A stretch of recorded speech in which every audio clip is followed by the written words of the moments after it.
Hello everyone, welcome to Sanmarga classes. ಕಲ್ಲಿದ್ದಲು ಮತ್ತು petroleum ಪಾಠದ 18ನೇ ಪ್ರಶ್ನೆ. ಪಳೆಯುಳಿಕೆ ಇಂಧನಗಳು ಎಂದರೇನು? ಪಳೆಯುಳಿಕೆ ಇಂಧನ. ಉಳಿಕೆ ಅಂತ ಬಂದಿದೆ. ಉಳಿಕೆ ಅಂದ್ರೆ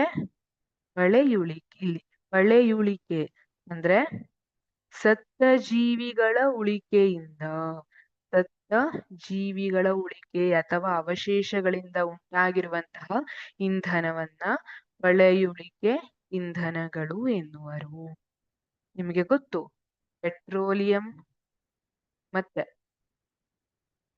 ಕಲ್ಲಿದ್ದಲು ಇವೆರಡು ನೈಸರ್ಗಿಕ ಅನಿಲವೂ ಹೌದು.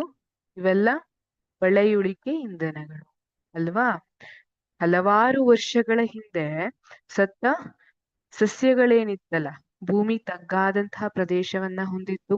ಪ್ರವಾಹದಂತಹ ಕೆಲವು ನೈಸರ್ಗಿಕ ವಿಕೋಪದಿಂದ ಸಸ್ಯಗಳು, ಅರಣ್ಯ ಎಲ್ಲ ಏನಿರುತ್ತಲ್ಲ ಅದೆಲ್ಲ ಭೂಮಿಯ ಕೆಳಗಾಗೋಯ್ತು. ಅದ್ರ ಮೇಲೆ ಕಾಲಕ್ರಮೇಣ ಮಣ್ಣು ಸೇರೋದು, ಈ ರೀತಿ ಒತ್ತಡ ಆಗ್ತಾ ಆಗ್ತಾ ಏನಾಯ್ತು, ಒತ್ತಡ ಮತ್ತೆ ಅಧಿಕವಾದಂತಹ ತಾಪದಲ್ಲಿ ಅವು ಕಲ್ಲಿದ್ದಲಾಗಿ ಪರಿವರ್ತನೆಗೊಂಡ್ವು.